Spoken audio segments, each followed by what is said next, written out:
Isang magandang araw mga kaibigan! Narito na naman po si Shenshen TV na magbabahagi sa inyo tungkol sa kwento ng pag-ibig.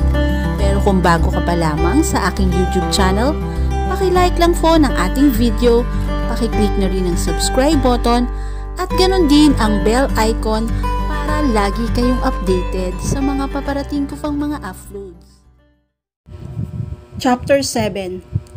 Kung alam ko lang na may ganitong lugar dito, pabalik-balik sana ako dito, ani ni Diana.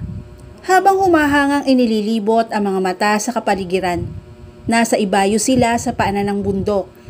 May ilog doon na talaga namang napakalinaw ng tubig na umaagos. Naroon sila dahil nagkayayaan silang mag-picnic ni na Moira. Madadagdag ito sa listahan ng mga property mo na pinasok ko, dagdag pa niya. I get it, na hindi ka nagsisisi, na itinuloy natin ito kahit tayong dalawa lang. Ngingiting-ngiting sabi ni Max. Pupunta na sila ni Max sa lugar na yon nang tumawag si Moira.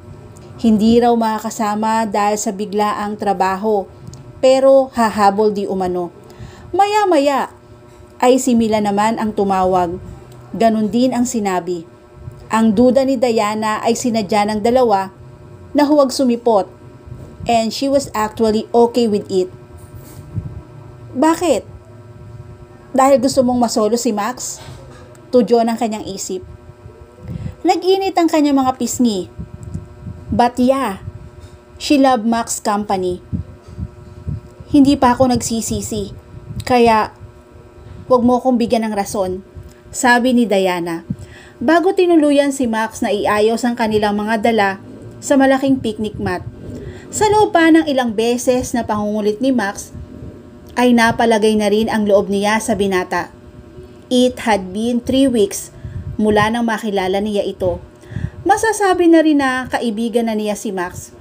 Pakiramdam nga ni Diana ay kilala niya ng gusto ang binata. Alam niyang safe siya rito, kaya lang hindi niya maintindihan kung bakit tumatahip ang kanyang dibdib sa isipin na magsosolo sila ng binata sa lugar na yon. O baka naman nagiging presumptuous lang siya. But then, ano naman ang dapat i-assume? Na may gusto sa kanya si Max? At siya, ano ang kanyang nararamdaman para kay Max? Hanggang kailan mo i-deny ang damdaming bumabangon sa dibdib mo? Ha, Diana? Kastigo ng kanyang isip. Ang pagbilis ng tibok ng puso mo, ang excitement, ang magaan na pakiramdam, at ang saya na sumisibol sa puso mo. You felt it with Carlos, and now, you are feeling it with Max. Now, go figure. Natilihan si Diana sa isiping yon. Was she falling for Max? Nang matapos sila sa pag-unload ng mga dala, ay nahanap si Max sa paligid ng isang mahabang kahoy. Gamit ang dalang military knife, ay pinatalas nito ang dulo ng kutsilyo. Anong gagawin mo riyan? Tulos, manghuhuli ako ng isda. Mag-iihaw tayo ng sariwang isda mamaya. Na-excite si Diana. Talaga? Yeah. Ilang sandali pa ay inihanda na ni Max ang tulos. Naghubad ang binata ng sandals. Gayon din ng pang-itaas. Bago pa matulala sa katawan nito, ay disimuladong nag-iwas ng paningin si Diana. Gayon pa man, tumatahak na sa kanyang isip ang katawan ni Max. Napalunok siya. It was well chiseled. Nakakatawag ng pansin ang kakisigan ng binata. Hindi nga ba at noong unang makita si Max, ay nagpagkit din ang katawan nito, ang kanyang mga mata. Gusto mo manood? Doon ka sa batuhan para makita mo ang mga isda. Inilahad ni Max ang kamay. Tinanggap yon ni Diana. At nang maglapat ang kanilang mga kamay, pakiramdam niya ay pumipitlag ang kanyang puso. Napatingin siya sa mukha ni Max. And that was when she realized that he was staring at her. Naramdaman mo ba yun, Diana? Napalunok siya. Ha? Ang alin? Ang tila spark na nangyari. Ang mumuting init na inilikha ng kamay natin. God! Nabuksan ang kanyang isip sa posibilidad na baka nahuhulog na ang kanyang damdamin kay Max. At ngayon ay hindi maiwaglit sa isipan. Aminado siya na nagugustuhan ng ideyang iyon. In fact, kinikilig pa yata siya. Marahil umiling si Max. Wala. Halika na. Inalalayan siya ng binata patungo sa malaking bato. Ha? It really felt right when Max was holding her. Careful, sabi ni Max. Nang makapwesto na si Diana, sa batuhan ay lumusong na si Max sa tubig. He remained still there for a minute. Hindi niya maiwasang humanga sa stance ng binata. He was shirtless. Kumikinang sa tama ng sinagang araw ang dogtag nito. Ang tulos na kahoy ay mariing hawak at handang iumang anumang saglit sa target, habang ang mga mata ay alerto at matalas na nakatingin sa tubig. Tila isang makisig na mandirigma si Max, na handa-handa sa laban. Kung may dala lamang siyang kamera ay kukunan niya ito ng litrato. Max was sexy. Every inch of him was nothing but maleness. Sa paglipas ng mga araw, ay napapansin ni Diana na lalo pang lumalakas ang apil ng binata. Natatawag ang kanyang atensyon. Nagiging aware at naapektuhan siya sa presensya nito. Why Peace Corp, Max? O siguro mas gusto kong malaman kung bakit pagsusundalo ang pinili mong landas? Tanong ni Diana. Sumimsim siya ng beer. Ganon din si Max habang iniihaw nito ang isdang nahuli. She wanted to know more about him. At hindi na paglabanan ang kagustuhan na magtanong. Naisip niya na kaya naman pala gamay na gamay ni Max na magsalita ng Ingles ay dahil na rin sa trabaho nito na nasa labas ng bansa. Marunong din ito ng ibang lengguwahe. Ang sabi pa ni Max, ang lengguwahe ng mga Israelita ang pinag-aaralan nito ngayon. Malaking tulong daw kapag ka naiintindihan nito ang sinasabi ng mga taga roon. Bakit ako nagsundalo sa halip na maging negosyante? Dahil ito ang pangarap ko. Bata pa lamang ako ay gusto ko na maging sundalo. Suportado naman ako ng mga magulang ko. Dito ako masaya. Dito ako nakakakuha ng self-fulfillment. Simpleng sagot ni Max. And why the UN Peace Corp? Bakit hindi lang dito sa bansa natin ako magsilbi? Max struggled nonchalantly. Noong mga unang taon ko bilang sundalo, ay nadistino ako sa Mindanao. I don't want to elaborate pero nadismay ako sa kalakaran. You know politics, corruption? Kaya pinili ko na lamang na mag-UN. So far, kontento naman ako sa pagmamalakad ng UN. This is my life. Hindi ko nakikita ang sarili ko na may ibang ginagawa. Hindi ba delikado naman yata yan? Parang laging nasa hukay ang isang paa mo. Kamatayan ba ang ibig mong sabihin? Well, para sa akin, that is like a fate. Kahit nasaan ka o anumang trabaho mo, kung oras mo na talaga. Hindi mo yan maiiwasan. Para din pag-ibig, ang kamatayan. Hindi mo alam kung kailan darating. You'll never be prepared for it. Here, luto na to. Kinuha ni Max ang isang isda na nakatusok sa patpat ng kawayan. Bahagyang napangiti si Diana. Nang hipan muna iyon ng binata bago iabot sa kanya. Sweet talaga si Max. Salamat. Paano kung magkapamilya ka na? At pahintuin ka na ng asawa mo sa pagsusundalo? You know, hindi siya mapapalagay na nasa bahay lang siya. Lagi siyang mag-aalala. Things like that.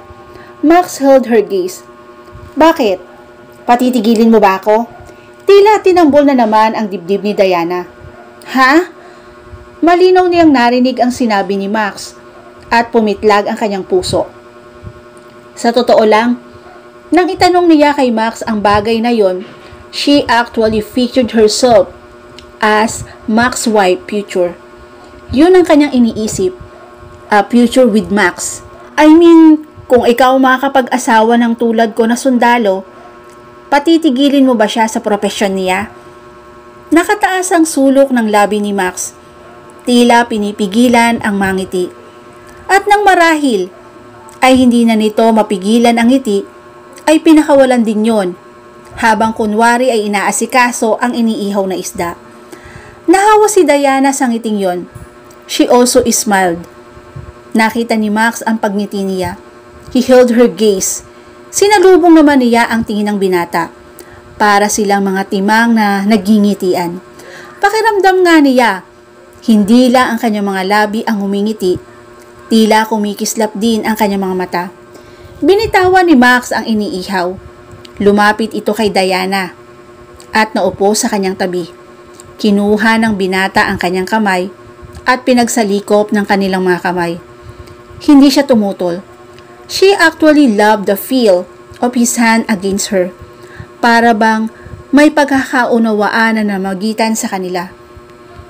Ano? Bumalik si Max sa kanya. Nanunudyo ang pagkakangiti. Hawak-hawak pa rin ito ang kanyang mga kamay. Ha? Anong ano? Shit. Nawala yata siya sa huwisyo dahil sa naging closeness nila ni Max. Inalala ni Diana kung ano ang tinatanong ng binata. Tungkol nga pala sa pag-aasawa niya sa isang sundalo kung sakali. Imbis na sumagot, ay inginuso niya ang mga kamay nilang magkahugpong. Bakit tinawakan mo ang kamay ko? Lalo yata siyang kinikilig. Kinagat niya ang ibabang labi. Lalo kasing lumuluwang ang ngiti niya. Sasagutin ko ang tanong mo kung sasagutin mo rin ang tanong ko kanina. Wait. Gusto kong baguhin ang tanong ko. Here it is. Nakikita mo ba ang sarili mo na mag-asawa ng isang sundalo? Max naman eh. Pakiramdam ni Diana ay hinuhuli siya ng binata. And yet, gusto yata niyang magpahuli. Oo naman.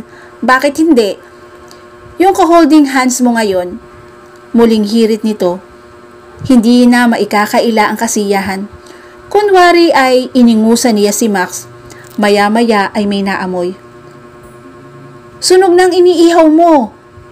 Noon binitawan ni Max ang kanyang kamay at natarantang dinaluhan ang nasusunog ng mga isda. Napatingin si Diana sa kanyang kamay habang lihim na nangingiti. Ang sabi ni Moira ay may sigla na raw ang kanyang ngiti at may buhay na ang mga mata. Maybe it was true dahil nararamdaman niya ang kakaibang sigla. She felt so light. Automatic ang pagguhit ng ngiti sa mga labi ni Diana. Nang marinig ang tunog ng motorsiklo ni Max, binuksan niya ang pinto. She grinned when she saw him carrying a box of pizza. Wala eh. Ang lakas mo sa akin. Bungad ng binata. 7:00 na ng gabi. Tumawag si Max bandang 6:00. Max, I'm craving for pizza. Iyon agad ang sinabi ni Diana nang sagutin ang tawag ng binata. Umungol naman si Max sa kabilang linya. Sinabi nitong inaantok na at matutulog na raw. Pero alam ni Diana na ibibili siya nito ng pizza. Lumipas sa mga araw at patuloy na nahuhulog ang kanyang loob sa binata. Kung saan-saan siya sinasama ni Max. They would go on road trip, picnic, hiking trip, and many other things.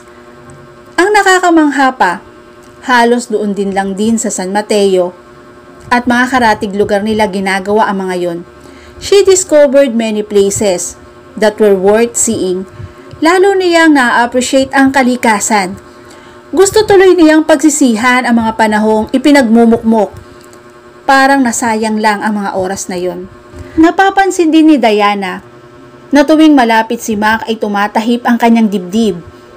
Her senses were quickening. She was noticing how manly he was. Higit sa lahat, napapansin din niya ang atensyon na namamagitan sa kanila. Sexual attention. na kahit yata simpleng pagdikit ng kanilang mga balat ay nagdudulot ng spark at ng kakaibang init na nanunulay bawat himaymay ng kanyang kalamnan. Ang totoo, tuwing mapapatingin sa mga labi ni Max, ay naiisip niya kung ano kaya ang pakiramdam na mahag ka nito. Tuloy-tuloy na pumasok si Max. Inilagay nito ang kahon ng pizza sa center table. Muling naupo si Diana at bumalik sa panonood ng TV. Naupo rin ang binata sa tabi niya. Binuksan nito ang kahon ng pizza. Kumuha ng isang slice at iniabot sa kanya. Tinanggap naman niya yon. Kainin mo na habang mainit-init pa. You're the best, Max, to Junia. Bakit ang bait mo? Siguro may kailangan ka rin sa akin, ano? Siguro may pupuntahan ka na naman. At hihilahin mo na naman ako. Dahil sa madalas na pagsasama nila ni Max, ay ipinagpalagay na ng mga tao roon na may unawaan sila. Maging ang kanyang mga manliligaw ay tumigil na rin sa pagpunta sa bahay nila. Well, they were both aware that there was something magical going on between them. Naghahawa kamay na sila ni Max. Nagingitian at nagtititigan. Huwag mong sabihin na ipalilinis mo na naman sa akin ang silid mo. Yak, Max! Nakaka-turn off ang mga silid mo, ha? Ang kalat! Max spread his arm on the backrest of the sofa. Bahagya pa nitong pinadausdos ang katawan. Huwag kang mag-alala, dahil hindi kita paglilinisin ang silid ko. Isa pa, organized na ang silid ko. Nakakarindi ka na kasing... ewan ko. Max, hindi dapat ganito. Max, hindi dapat ganyan. Bakit ganito rito? Bakit ganyan? Bakit ganyan ang gamit mo? Panggagaya ng binata sa mga lintanya ni Diana. Para ding Armalite minsan yung bibig mo eh. Ang mas matindi pa, tinatawag mo ko ng malutong na Maximilian. I swear, ang sakit sa tenga, Diana. Ayoko pa naman ng nagger. Natatakot na tuloy akong asawahin ka. Muntik nang mabilaukan si Diana sa huling sinabi ni Max. Iningusan niya ang binata. As if naman na may pag-asa siya sa akin, parinig niya. Nagdadabog na isinubo niya rito ang hawak na pizza. Bakit ka nagdadabog ka? Ha? Bakit ka nagdadabog? Bigla yatang umasim ang mukha mo, ha? Tudyo ni Max na nahihirapang magsalita dahil puno ang bibig. Che, kumain ka na nga lang dyan ng pizza? Hindi na pinansin ng binata. Tumikim si Max bago bahagyang umisod papalapit sa kanya. Dahil nga aware na siya kay Max, alam niya na kunwari ay mag-inat ito ng mga braso. Ipinatong ng binata ang braso sa sandalan ng sopa hanggang sa maramdaman ni Diana na unti-unting ipatong ni Max ang braso sa kanyang balikat. Kunwari ay ipinapagpag niya yon. Binibiro lang naman kita eh, sabi ng binata. Bago siya ninakawan ng halik sa pisngi, kinurot niya si Max sa tagiliran, natawa naman ng tawa. At dito na po nagtatapos ang chapter 7 ng aking kwento. Muli po, maraming salamat po and God bless all.